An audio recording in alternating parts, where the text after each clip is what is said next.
So before I begin, I think it'd be really nice if we take a moment to simply acknowledge everybody who's gone into organizing this conference. This is the second year I've had the pleasure of coming up here and getting to know the Georgia Southern University campus and community. And I'm so impressed. In fact, I was walking around today talking to a friend of mine on the phone just before this session.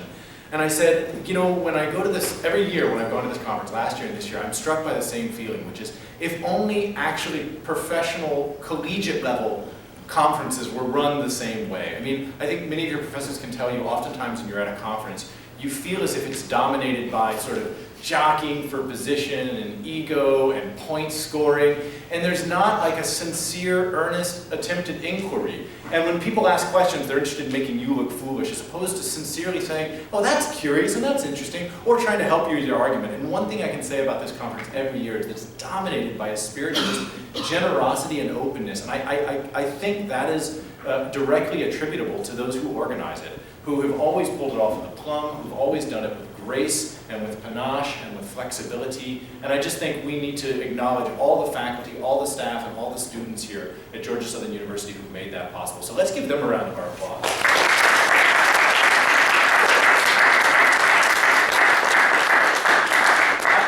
I can honestly tell you that's not empty rhetoric. And sincerely, if you talk to the professors who are here, they will tell you the same thing. Like, conferencing can be a grueling and exhausting and annoying experience for professors because it's not like this, but there really is a spirit of friendship. And I know that last year when we took some students up, they walked away feeling like they had built some lifelong friendships. I don't know if they're still maintained on Facebook. I recognized a few of them. But I mean, I really think there's something special about what you do here. And so I want to do one more round of applause, but particularly for Dr. Lane here, who I think envisioned this and pulled this together. So let's all applaud her really quick.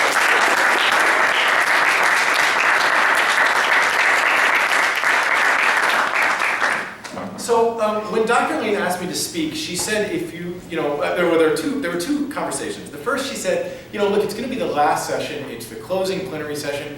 Take the opportunity to kind of talk over some of the basic themes about pop culture in general. So let's talk about the relationship between pop culture and philosophy to begin with, and let's just do that in sort of in broad general terms so that we can kind of sum up some of the various things that we've heard throughout the various conferences. And lo and behold, as I've been going around, I hear people, many of you making points that I think to myself, oh shit, shoot. Silence here. I curse a lot, and so I actually said, when I saw he was going to be here, I said, get him some earphones, because I don't know how to make it not salty. But I thought, oh shit, they took my idea. I mean, not like plagiarizing, but oh shit, now I'm going to repeat what that person said. And I'm just going to get up here and bore you with stuff you've heard said better and with more passion from one another. So that is still true. But I do think that there's a purpose for it because it will be a nice opportunity to pull together. And then as I was writing it, I was meeting with some of my students and I was saying, I'm having a little bit of a hard time pulling it down to the length. I just want to say more, I want to say more. And so I called Dr. Lane and I said, Dr. Lane, can I say more? And she's like, yeah, actually say as much as you want. So I wrote 21 pages, which made me very, very happy. So I have some stuff here. But I thought the more that I can say is instead of not only wrapping it up, it gives me an opportunity to introduce what I think are some problems and some of the ways that I personally think, and I'm currently thinking about in my own research, that Michel Foucault, a 20th century French thinker, can help us with some of these problems. So the talk's going to proceed by kind of asking some big questions about pop culture, taking a little bit of a survey of the history of philosophy on the topic of pop culture, and then asking whether or not there are some problems there in our way of addressing those things that Foucault might be able to help us with. I'm going to talk about Foucault. For those of you who are rereading the trilogy on the history of sexuality, I'm going to be talking about Foucault in very general and introductory terms. So if you've never heard his name before, or if you've never had the pleasure of reading his work, which he describes as gray and meticulous, then you will not be over your head. And if we decide in some Q&A to go further into Foucault, we can do that, but I think we can also take the opportunity in our Q&A to really kind of sum up some of the themes that we've learned about pop culture philosophy. So while I address Foucault, this is not specifically really a paper on Foucault. He's there because it's hard right now, and Professor knows when you're writing on something, to not somehow include it. And lo and behold, my students, unfortunately, have already heard this paper, not in its actual form, but like in piecemeal, like an idea here. Because when you're thinking about something, it just infuses the classroom. So if you see them falling asleep, please don't take that as a sign of their own disrespect, but a sign of my own inability to be creative in various venues. So let me just begin. Let me begin with a question. Pop culture and philosophy. It's a question. Because to me, at first glance, it's a somewhat unusual pairing. Because pop culture and philosophical practice have had a tenuous relationship since the very beginning. And by the very beginning, I mean the very beginning of philosophy itself. Think back with me for a moment, if you will, to that famous and rather unusual claim by Plato in the Republic that, quote, "There is an old quarrel between philosophy and poetry," end quote. Now, as I'm sure you all know and have been taught ad infinitum and ad nauseum, Socrates is more often than not portrayed as rather suspicious of the value of poetry, and especially those sophisticated, quote, praisers of Homer who say that this poet educated Greece and that in the management and education of human affairs it is worthwhile to take him up for the study and for living by arranging one's whole life according to this poet, end quote. Now, according to Socrates, one must resist the temptation to be swayed by, quote, the empty elegance of poetic discourse. Instead, one should organize one's life exclusively around the calm reflection of philosophical practice, a discipline he famously likens to the practice of death. There is thus an oppositional choice poised for every individual for Socrates. You can either organize your life according to poetry, or you can organize your life according to philosophical practice. Now, it seems to me, and I may be wrong here, and I would invite someone more familiar with the ancient philosophical tradition, hint, hint, Dr. Vane, I'd invite them to set me straight. But I'd hazard a guess that this statement, like so much of what Plato has written, should not be taken at face value. Indeed, it seems to me that this infamous quarrel must not be read without a certain note of irony. Otherwise, what are we to do with the equally puzzling places within Plato's text where we find Socrates quoting Homer to support his arguments, or confessing in his last days in the Phaedo that he has been composing poems of late and thinks that perhaps he should have spent his life as a poet, right? So, I mean, clearly there's a kind of ambiguity here, not unfamiliar in Plato. Now, of course, I'm not the first person to point out this strange ambiguity in the Platonic texts. In fact, there's practically a whole sub-discipline of ancient rhetorical scholarship which is consumed with little more than puzzling over this conflict. But allow me, at least for the purpose of today's excursus, to suggest one possible explanation for this apparent paradox. Indeed, I think it's just an apparent paradox. Perhaps the ambiguity of Socrates' relation to poetry has less to do with the nature of poetry itself, as much as with the status of poetry in ancient Greek society. A society in which the poets were revered as the masters of culture and maintained a popularity barely rivaled by the pop stars of our own time. Perhaps, in other words, Socrates' polemic against poetry is not really about poetry itself as much as it's about popular culture. Interpreted thusly, it would seem that the real choice Socrates poses for us is not between philosophy and poetry, but between philosophy and popular culture. For Socrates, then, the organizing theme of our meeting here should not be philosophy and pop culture. It should instead be philosophy or pop culture. Again, be careful of those sophisticated praisers of Homer who say that's the way in which you should organize your life. You can either organize your life around philosophy or around the dictates of popular culture, that which is shown to you in the popular media. Now, Socrates is of course not alone in the history of philosophy for his suspicion of the value of the popular. To the contrary, it's a suspicion which is repeated across the corpus of philosophy. Think, for example, of Heidegger's famous condemnation of technology, which upon close reading seems to have less to do with technological objects themselves as with the way in which technology can be employed to increase what he calls idle talk, functioning thereby to distract each of us from the task of being our own being, as he says, and lure us into what he calls the inauthentic mode of being like everyone else. I mean, this is why it seems to me that he's frustrated with things like the radio You know, I mean, the radio itself is not really a problem. The problem is that the radio makes neighbors of us all, he says. And so we all end up being like everybody else. And indeed, when you really look at his analysis of the difference between techne and technology, it's pretty flimsy. Really, he seems to, I mean, if we really dig into the text, it seems that what makes the distinction there is that techne is used to enhance the individual, whereas technology covers over the individual, right? That's kind of, I mean, it's another way of reading Heidegger. By the way, there's an interesting anecdote here, and I don't want to waste too much time on this because I actually do have more to say, that we once heard in graduate school, one of our professors, Rudolf Burnett, used to like to tell, about how one of the first nationally broadcast football matches in Germany, Heidegger apparently was a huge football fan and really wanted to watch it. And of course, he had no television because, you know, it's a purveyor of pop culture. And so he apparently walked around the streets of Freiburg. Did you ever hear this story from Burnett? Did you hear this one?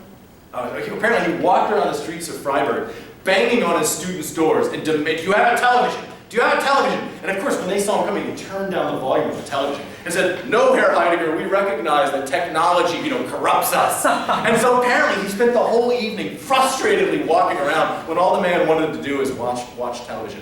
You know, perhaps he should have associated himself with different people. You know, when you associate yourself with the kind of people who come knocking on the door asking if you have things hidden there, you know, and that's not a good thing, you know, guilt by association, perhaps.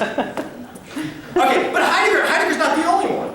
This kind of polemic against the popular is perhaps, at least for me, most clearly articulated by Horkheimer and Adorno in their magnificent, if impossibly confusing, Dialectics of Enlightenment. I read this in a doctoral seminar in graduate school, and at the end of it, the professor, after we spent like, I think a whole year reading this, Ulrich Melle said, yes, I don't know what this text is about. I mean, it's impossibly confusing.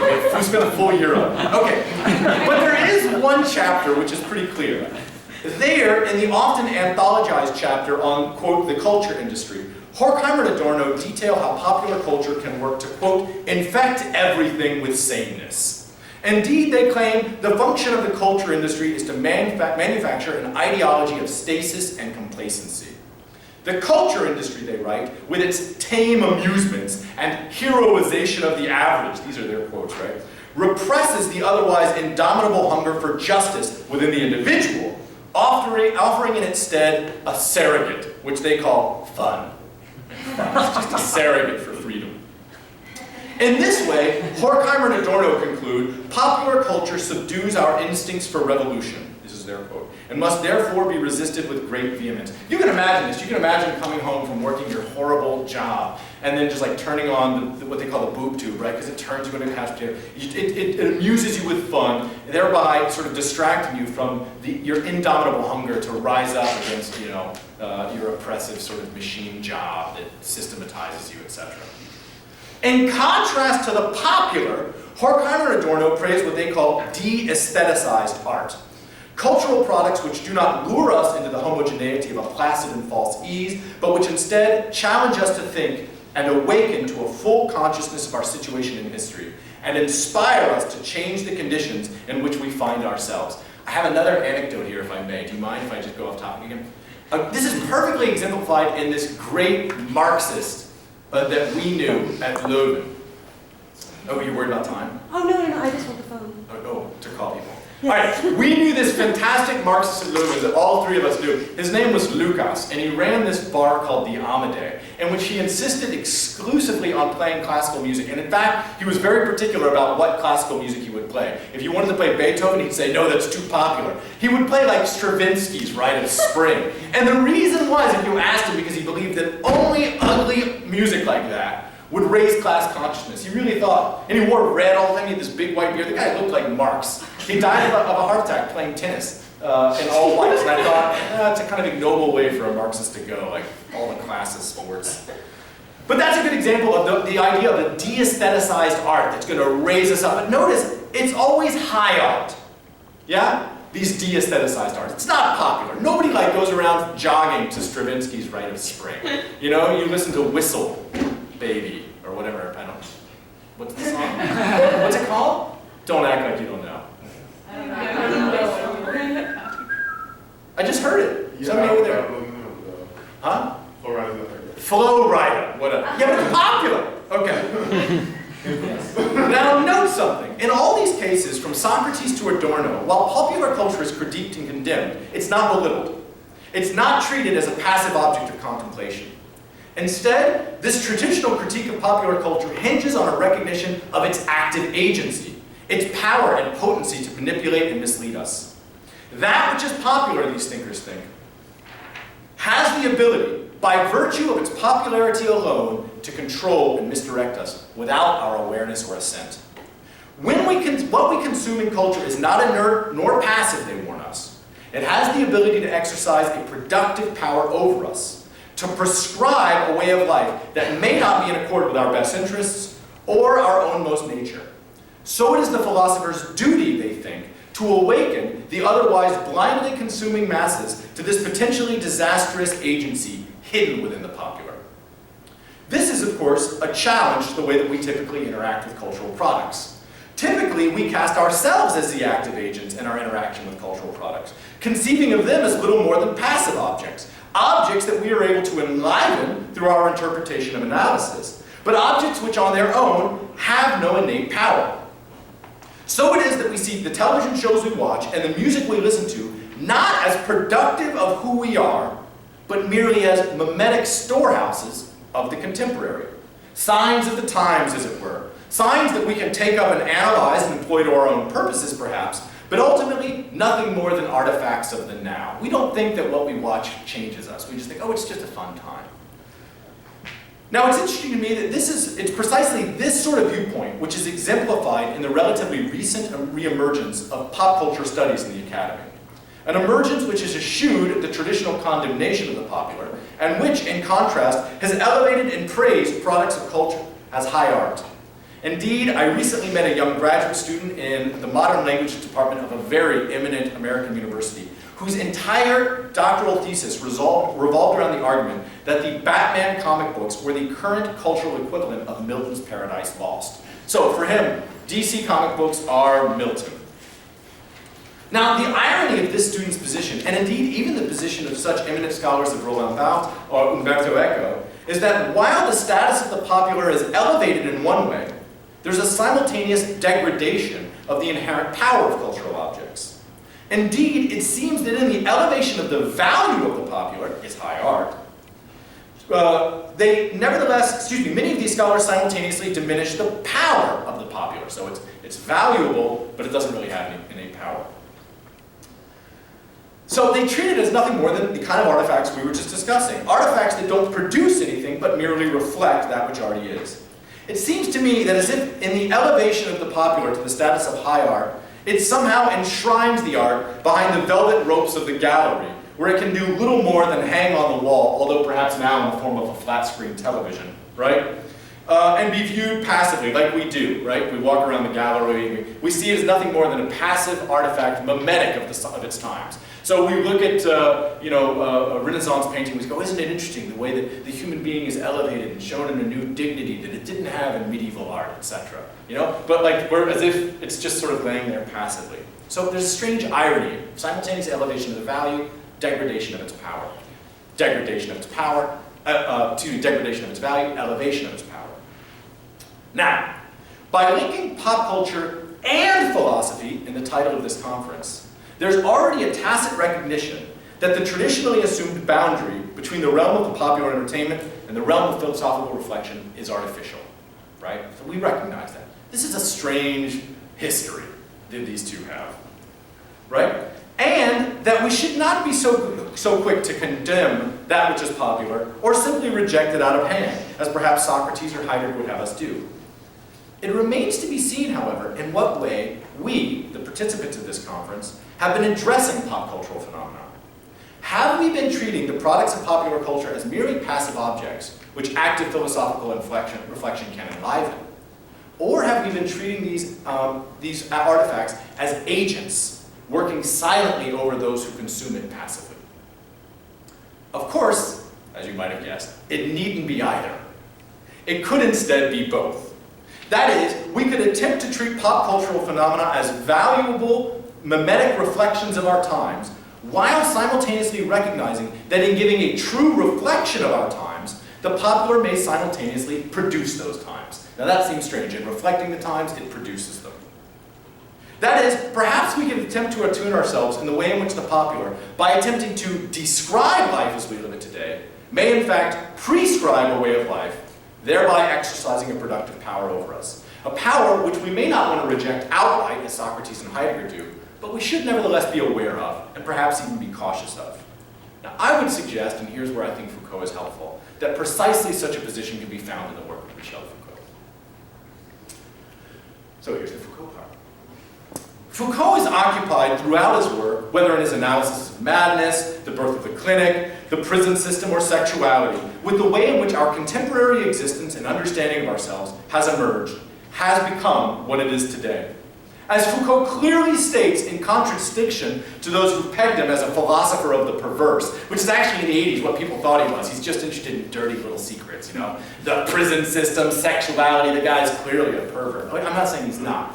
But in contradistinction to the people who did that, he says, and I quote, that he is in fact much more interested in problems about the techniques of the self than things like sex. Sex, Foucault writes, is boring. To which, of course, we can imagine Woody Allen rejoining, if you think sex is boring, then you're just not doing it right. But for Foucault, a much more interesting question lurks within the nature of sexuality. Namely, who are we, and how have we become who we are? What has made us what we are today? What, in other words, borrowed perhaps reluctantly from Charles Taylor, are the sources of the modern self? All of Foucault's other studies, whether his 3-volume history of sexuality or his genealogical analysis of the clinic and the prison, are in service to this fundamental question, omnipresent in his work. Right? He says sex is only interesting because it's the crossroads of the birth of modern subjectivity. We can watch in the rise of sexuality the way that the modern subject is formed. That's it. It's a lens. And what's at stake in pursuing this question for Foucault? Well, nothing less than justice itself. This is fascinating. Indeed, as Foucault wrote passionately and beautifully in his preface to Deleuze and Guattari's Anti-Oedipus, the major enemy, the strategic adversary of all of these sorts of investigations is fascism. And not only historical fascism, the fascism of Hitler and Mussolini, which was able to mobilize and use the desire of the masses so effectively, but also, and this is key, the fascism in us all, in our heads and in our everyday behavior. The fascism that causes us to love power, to desire the very thing that dominates and exploits us. End quote. The goal of critical analysis is for Foucault to expose the underlying structures that make such fascisms possible, in order to open up a space for the cultivation of a new ethics. An ethics, as we shall see, that he calls an aesthetics of existence. In other words, it involves a kind of culture. Right? Dr. Lane and I this morning were just talking about those later Foucault works where he talks about ethics and aesthetics. You see, according to Foucault, a fundamental and dangerous illusion dominates our contemporary experience of the world. Namely, the false belief that the way in which we are now is the way in which we have always been as a people. This belief, thinks Foucault, gives way to the assumption that our experience of ourselves and the world, along with our intuitions, desires, and hopes and dreams, are somehow constitutive of some universal constant called human nature, or the human experience, or subjectivity, or whatever you want to call it, masculinity, femininity, whatever. Some constant which has prevailed throughout history and across the globe. This is, however, he cautions, not the case.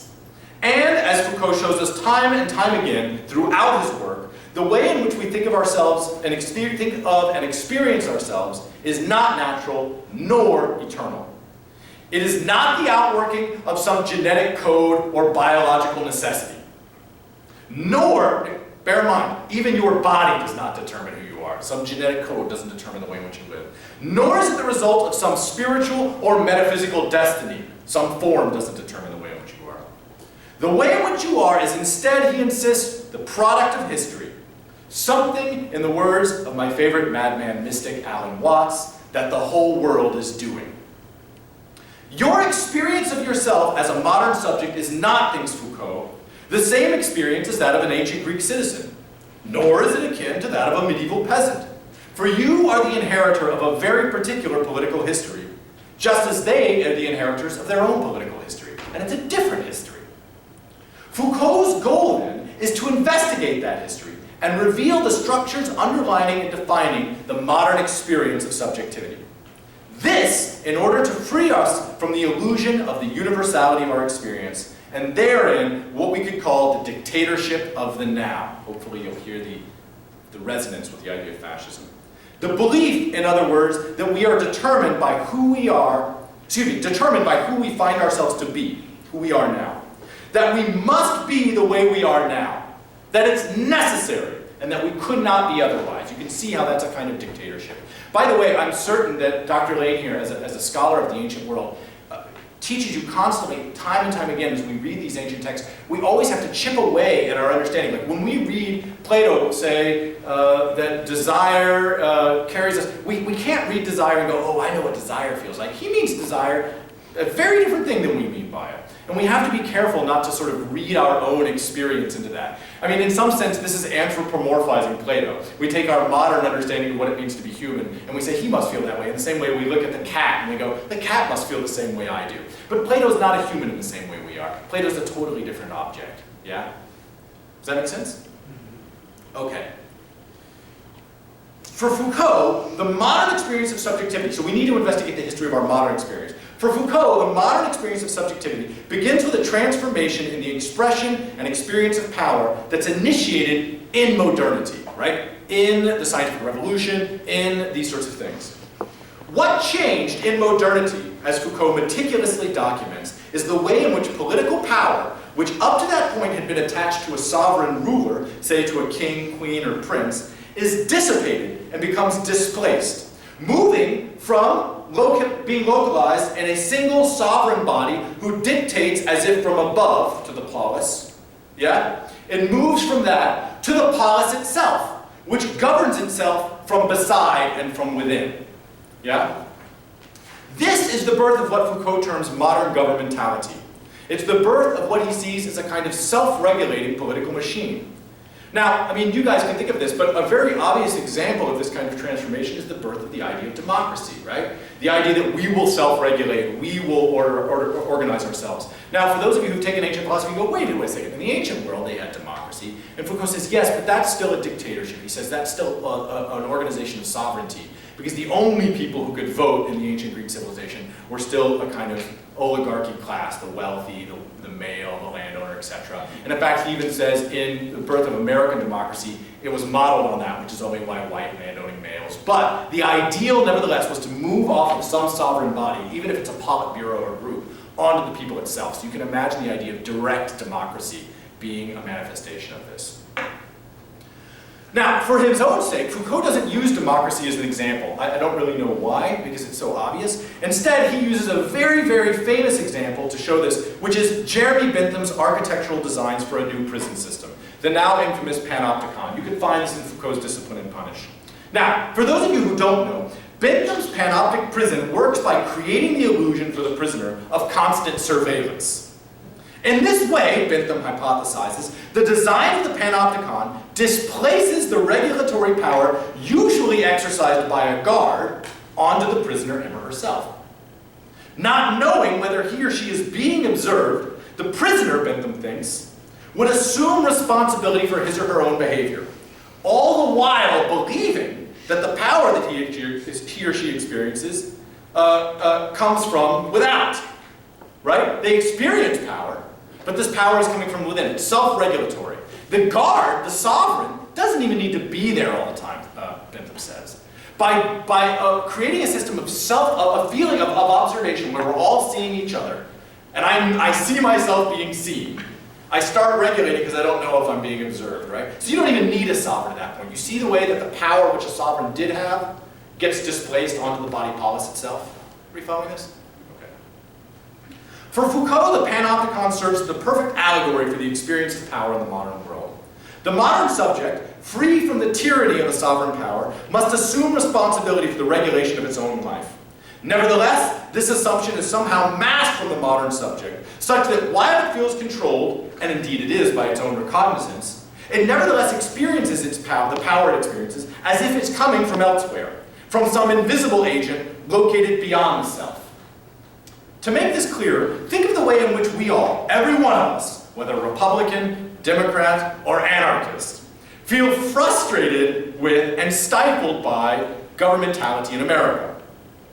The government's not representing our interests, we feel, and it's preventing us from doing what we want to do.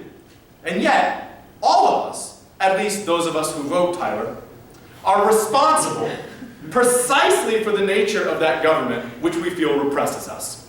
After all, in a democracy, there's no government other than the one we vote for. There's no secret cabal of sovereign powers trying to repress us. There's no hidden organization of Masons. Yeah?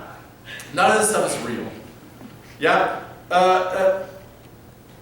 Not as much as we'd like to believe there is. And in fact, the temptation of believing it is because we feel the power, we feel the disconnect. The government doesn't represent our interests, and so we think there must be something blocking it. There's got to be some secret sovereign. But there's not. The reason we feel blockaded is just the nature of modern governmentality. That's the way it is, right?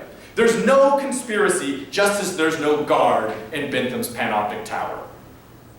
For in modernity, we are the subject and object of our own experience of power. Now, Foucault names the power which we experience in modern governmentality.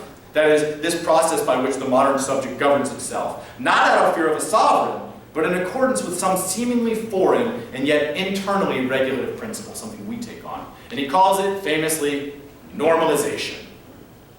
According to Foucault, one of the results of the collapse of sovereign power in modernity is the production of a new regulative power organized around the perception of some norm. Now think about it. Given the horizontal relationship we bear to one another in the modern world, we tend to look at one another to judge how we ourselves should behave. So it is that we begin to regulate ourselves according to an invisible code that no single one of us produces, but which, nevertheless, structures how each of us shape ourselves. This normative code operates within each of us, not only to restrict our behavior, but to restrict even our understanding of ourselves. So I heard a student last night saying, I watched something and I think I shouldn't be watching this. Even though there's nobody there to tell you you shouldn't, you've internalized this normative code that tells you you shouldn't be watching these sorts of things.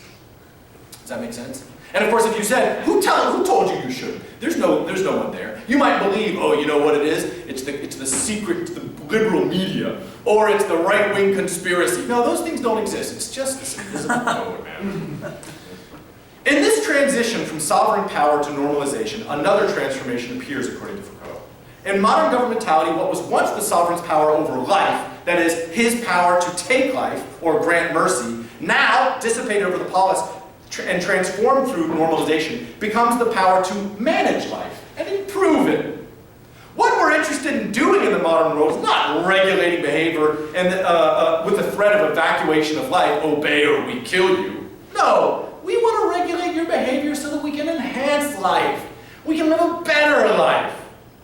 So it is that power is exercised in the modern world through a series of silent imperatives to live better, be cooler, stay healthier, watch the right videos on the internet, whatever it is, yeah? It's not that what you're doing is bad, we just want you to be healthy, be a good human, yeah? This explains, thinks Foucault, our strange and otherwise inexplicable guilt over small pleasures, the stolen cigarette, the little wild night out, or the one-night stand. Those innocuous and yet nevertheless forbidden pleasures regulated by our social norms as guided by the goal of a successful management of life. Foucault calls this modern expression of what was once the sovereign's power over life, biopower, famously. So you guys now have a sort of language you can use, normalization and biopower. What is biopower? I'm glad you asked. I have a quote for you. It is administered in the modern world in the carefully calculated self-management of life towards the obscure goal of improvement, whatever that might be. Now, back to pop culture. Hopefully, the relevance of Foucault's analysis of normalization and biopower to our questions concerning the value of the popular culture are obvious. For, it seems to me, one of the most powerful ways in which normalization and biopower operates in the contemporary world is through the production and consumption of popular culture. Take, for example, a recent advertisement for antidepressants I saw. I love this one. I love it. The commercial opens in a typical way, right? The camera slowly pans across an empty room in black and white. A lonely middle-aged woman sits by the window. Forehead pressed against the glass. I'm not shitting. Forehead pressed against the glass as raindrops trickle down the pane. Ready? Begin voiceover. Do you ever feel alone? The voiceover asks. Do you ever feel misunderstood? Incapable of truly connecting with others? Like, when you're in a crowd, do you ever feel like you can't connect? Well then try new Celexa! Quick cut to a full-color shot of the same woman laughing with friends in a field of fucking wildflowers. Wild fucking flowers, I shit you not. They're growing, they're leaping, it's delightful. Earmuffs, Simon. It's not normal to feel these things, the advertisement suggests. It's not normal. You're cut off from the happy polis when you feel alone. Want to be like us? Want to improve your life? Well then take responsibility for yourself. Get off that couch, start therapy, or at least a strong dosage of our antidepressants. Ask your doctor for more details. May cause anal bleeding, or whatever. But you notice, you can see very clearly, this is normalization and biopower, very obviously. Yeah? It's not normal to feel that way. Of course, all of us philosophers want to say, yeah? And then you want to improve? Well, can you improve that? We ask ourselves. But you can see very clearly in this commercial normalization and biopower. That doesn't exist before modernity, Foucault wants to say. Okay, now this is very obvious, this commercial. But doesn't the same operation of normalization and biopower occur in reality shows? When you see kids on MTV Spring Break, this is my example from my own youth. I don't even know if that exists anymore. When you see kids on MTV Spring Break dancing on the beach with perfect bodies, as I did in high school, don't you feel like you're missing out? That's the way I felt, right? Like there's something wrong with you for not participating in these rituals that seemingly everyone else is. This is normalization. That's what kids your age do, man. Yeah? As if that's the representation. Of course, I think the vast majority of it, MTV showed it because we're all at home watching it. If we were actually all out there, MTV couldn't make money on it. So it's not normal, but it's perpetrated as if it is, yeah? And should I be working out more so I can look like them? Or perhaps I'm wasting my youth in the library. I used to read a lot as a kid, be surprised to find out. Perhaps the good life is on the beach with everybody else. That's biopower.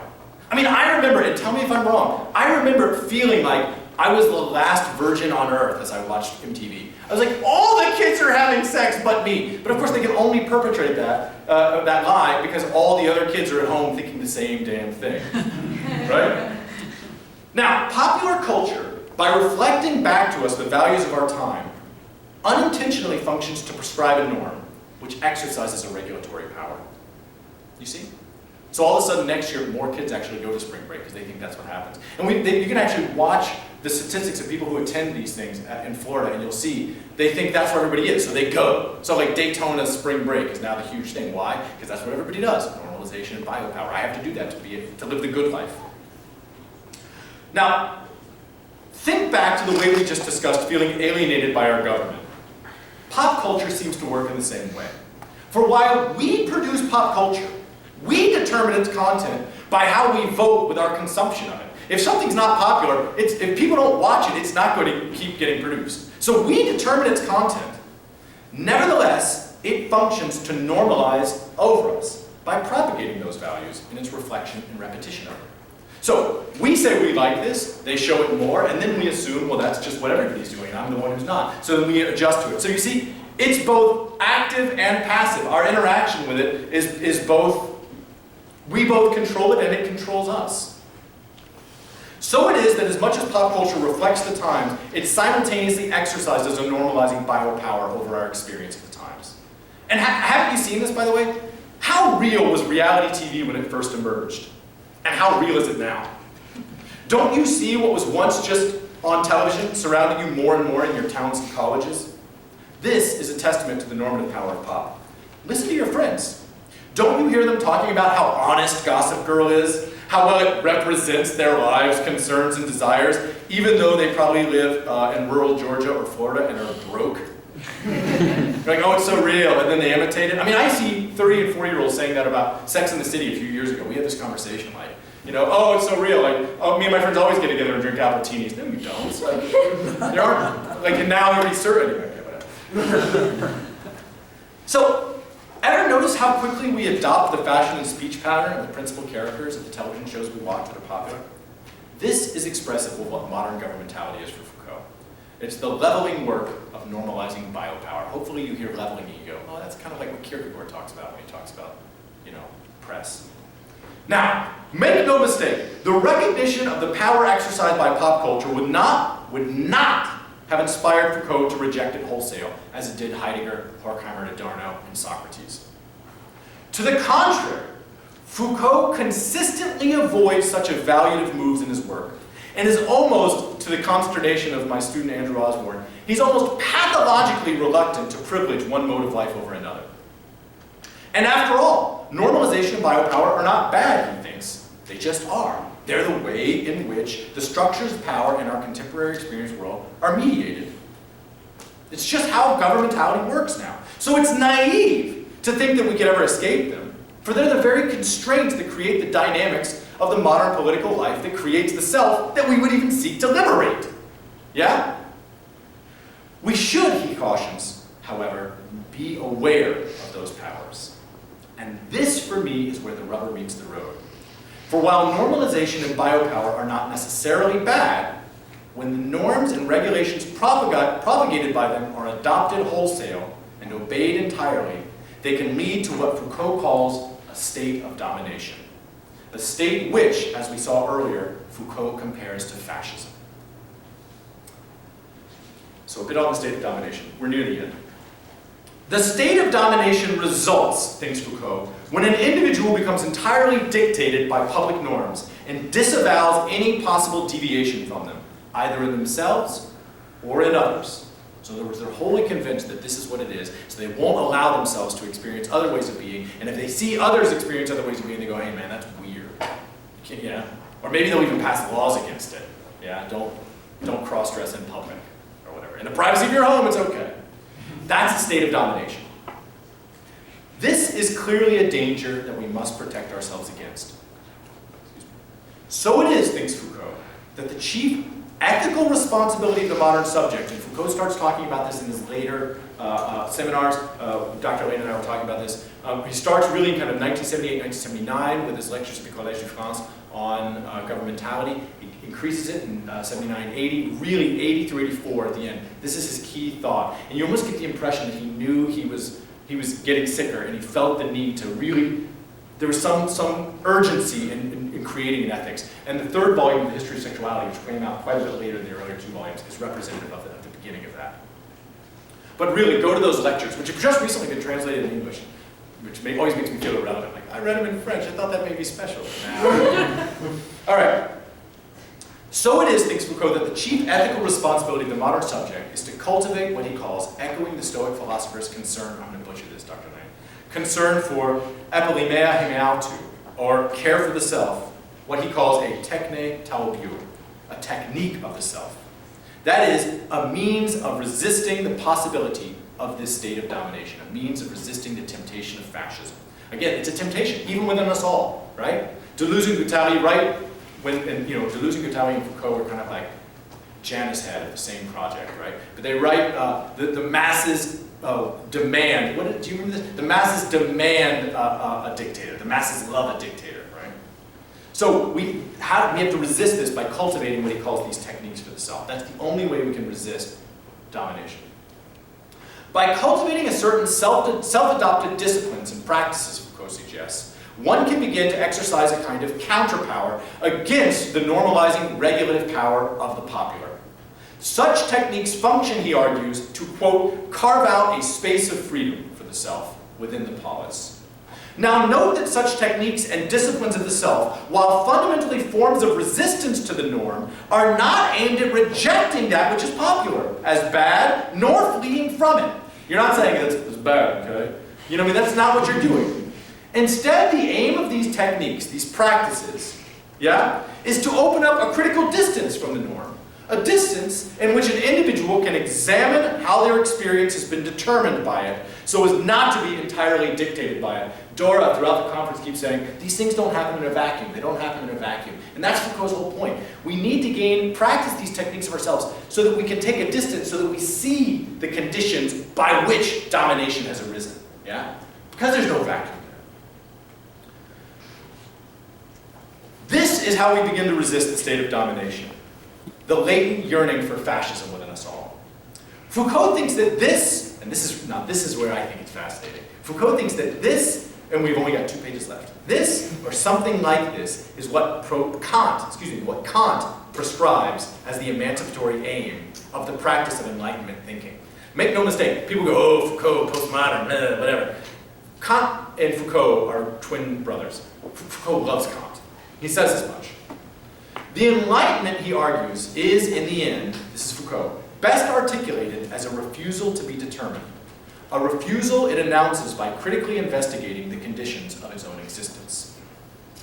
So it is that the Enlightenment, as a practice and discipline of rigorous inquiry and critique, becomes for Foucault a means of caring for the self, a means of liberating the individual from a possible state of domination, right? That's why Foucault says in one of his interviews, you always have to remember that Kant's 3 critiques are critiques. Yeah? There's something radical in their project. There's something emancipatory. Okay, now what does this mean for culture and for how we consume popular culture or produce pop culture? How can we care for ourselves and resist the lure of fascism inherent in our participation in the normative structures? Well, aside from organizing conferences precisely like this one, which call for us to reassess our relationship to pop culture, and writing the kinds of papers that you have for this conference. So, aside from practicing philosophy, Foucault suggests that we can think about producing and consuming new and different cultural artifacts. And it's at this point that the aesthetics comes in.